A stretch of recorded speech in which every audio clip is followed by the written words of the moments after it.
Para você que chegou agora, você está assistindo o programa Visão Trabalhista em Debate. Acesse o nosso e-mail e participe do programa no visãoemdebate@ig.com.br. O tema do programa, negociações coletivas. O meu convidado, Everson Paulo dos Santos Craveiro. Everson, quais são os requisitos básicos utilizados durante uma negociação? Nem sempre a solicitação dos trabalhadores é atendida. Como vê esse lado? Olha, eu tenho comigo uma fórmula. No início de cada negociação, a gente negocia com a empresa como é que vai se nortear esse processo. Ah, tá. Tem uma conversa antes, então. Tá. Essa é uma prática que eu tenho em diversos setores que eu negocio e atuo. Certo. Né? Que eu acho que são princípios básicos dentro de um processo de negociação. E bem democrático, hein? E democrático, né? E geralmente as pessoas que são leigas do assunto acham que são simples de serem cumpridos, né? E a prática demonstra que são ali que residem os principais litígios entre os empregados. O primeiro dele é que a negociação seja pautada dentro de um nível de transparência, né? Não há como você estabelecer um processo de negociação sem as partes serem transparentes naquilo que estão fazendo ali. Então, um exemplo. O empregado ele não pode chegar para a empresa e falar assim, eu quero 20% de aumento. Você tem que encontrar um fundamento legal para aquilo, né? Como é que você encontra aqueles números? Então, nós temos vários órgãos que nos assessoram, o DIEESE, você faz comparações dentro das próprias empresas que estão ao seu redor, dentro do seu ramo, né? Faz uma série de pesquisas. Hoje em dia, com a internet, fica muito fácil isso, você pesquisar, inclusive, os números da empresa. Então, você tem condições de ter acesso se a empresa está jogando limpo e transparente com você na mesa, ou se está naquela choradeira que é normal do patrão. Né? E, além da transparência, que cabe também ao sindicato agir com transparência com a empresa. Não é só a empresa que tem que agir com o sindicato. Né? E como que o sindicato tem que agir conforme transparência com a empresa? É aquilo que eu te falei, a gente tem que jogar limpo também nas nossas assembleias. Porque se você deixa o trabalhador montar uma pauta por montar, pedir por pedir, né, fica complicado. E aí entra o segundo elemento que é básico, é a fundamentação. Ou seja, tudo aquilo que o sindicato vai pedir numa mesa de negociação, ele tem que ser seguido de uma fundamentação do porquê que você quer aquilo. O que é que te leva a pedir aquilo numa mesa de negociação? Então você tem que trazer todo um fundamento para isso. Exato. Né? Pegando a parte econômica, por exemplo, olha, eu quero tanto de reposição salarial, que é o que a inflação foi medida naquele período, de acordo com aquele índice, de acordo com o estudo de vida do trabalhador, né? O setor, o local que você está vivendo. Agora, Everson, fundamentar isso. Sim, sem dúvida. Nem tudo é perfeito. Lógico. E quando acontecem os insucessos nessas negociações? Aí vem essa questão, o segundo passo aí. Então, desse segundo passo... Aí parte para a greve? Não, ainda tem o terceiro passo. Tá. Né? O primeiro passo é a transparência, okay. O segundo passo as fundamentações, sempre recíproco, certo. Dos dois lados. Okay. Né? E o terceiro, que é onde reside o maior problema, que é o respeito mútuo à gestão, tanto a gestão sindical quanto a gestão do lado da empresa. Porque se a empresa desrespeita a gestão sindical, ela está desrespeitando o trabalhador, claro. Aquele empregado dela. Claro. Né? O sindicato é a mesma coisa, se ele está desrespeitando a empresa que está ali na sua gestão, ele está desrespeitando a empresa que lhe sustenta, que te paga o teu salário. Então, juntando esses três pilares básicos de um processo de negociação, você vai para uma mesa. Então, durante o processo de negociação, falta transparência para a empresa, a gente fundamentar o porquê que ela não quer atender aquela reivindicação. Né? Ou ela não fundamenta, ela simplesmente escreve, recusado, não quero discutir isso, não aceito isso.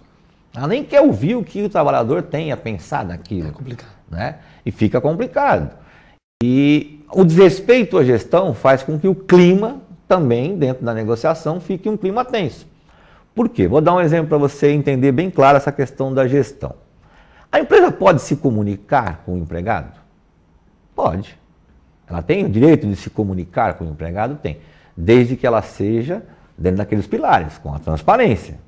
E como é que a empresa costuma se comunicar com o seu empregado?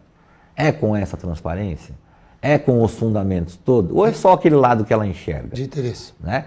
Então imagina, eles acham que competem com o sindicato, colocando o supervisor, o líder ou o colaborador, que eles gostam de falar hoje, né?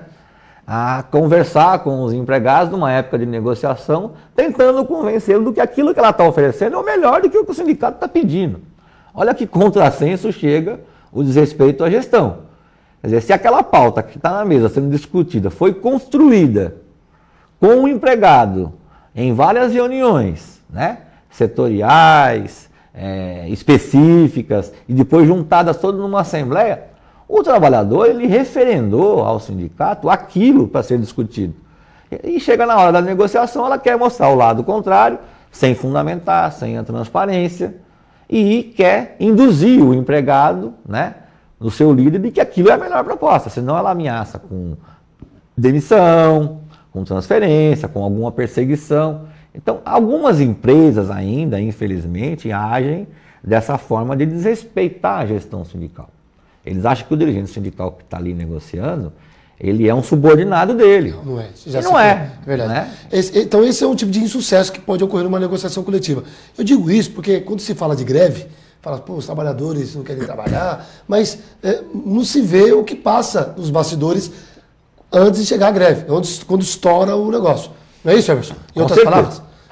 Eu costumo dizer o seguinte, a negociação ela não é feita uma vez por ano. Ela tem que ocorrer nos 365 dias no ano. Né? Se a empresa respeita o trabalhador, estabelece um diálogo aberto com o sindicato, que é o representante do seu empregado, esses conflitos pequenos, eles são resolvidos à medida que eles vão acontecendo. Né? E isso vai ficando uma relação de mais credibilidade. Agora, se a empresa ignora o sindicato, ela deixa para conversar naquela vez que ela é obrigada a sentar numa mesa que é da base. O que acontece? Vai acumulando esses problemas, claro, e eles chegam na mesa, o sindicalista é obrigado a retratar aquele sentimento que o trabalhador teve durante o ano todo. Então é um momento que os empregados falam para o diretor do sindicato que agora é a hora de você descontar tudo aquilo que aconteceu comigo o ano inteiro. Então ela já chega numa situação de conflito, né, que a tendência é estourar isso daí e ir para uma greve. É bom deixar claro o seguinte, a greve é um instrumento legal que o trabalhador tem direito de exercer, né, independente de ter legislações específicas que cuidam disso, ainda mais nós que participamos de uma categoria essencial, um trabalho essencial, né, temos que ser reconhecidos também por isso. E tem que ser feito o exercício desse direito como uma última forma. Claro. Você não pode simplesmente deflagrar uma greve por deflagrar, lembra daqueles fundamentos? Sim, sim. Né? Você tem que ter um fundamento. Se você chegar numa mesa de negociação e conseguir convencer ou ser convencido de que aquilo que está sendo pedido não é possível atender ali, os lados conseguem ser inteligentes e buscar uma forma, não tem por que chegar numa greve. Agora, a greve ela acaba sendo um instrumento legítimo do trabalhador quando a falência das partes no processo de negociação acontece. Agora, como nós estamos falando de dificuldades, existe algum setor que é mais difícil a negociação sair? Algum ramo que você pode citar? Principalmente as categorias essenciais, né? Tá. Que são o setor de transporte, setor de saúde, setor de educação, aqueles serviços que a população depende todo dia. Tá? Então, esse setor, você tem aí todo um Ministério Público, um tribunal, que impede praticamente a participação numa greve. Né? Vem com aquelas liminares de 90% tem que operar, e o lado patronal, sabendo disso, ele também leva a coisa num banho-maria. Né? Quem participa dessas negociações, então, são três pilares, como você citou: o trabalhador, a empresa e o sindicato. Isso. É isso? Por isso que é importante, você que assiste o nosso programa, a importância que tem o sindicato, o papel que o sindicato desempenha. Né? É um parceiro, é um braço direito seu e que você pode recorrer a ele sempre quando necessário para você exigir os seus direitos. Estou recebendo em nossos estúdios Everson Paulo dos Santos Craveiro, ele é presidente do Sindicato dos Trabalhadores em Empresas Ferroviárias de Transportes de Passageiros na Zona Sorocabana, tratando o tema negociações coletivas. Participe do nosso programa através do nosso e-mail, visãoemdebate@ig.com.br.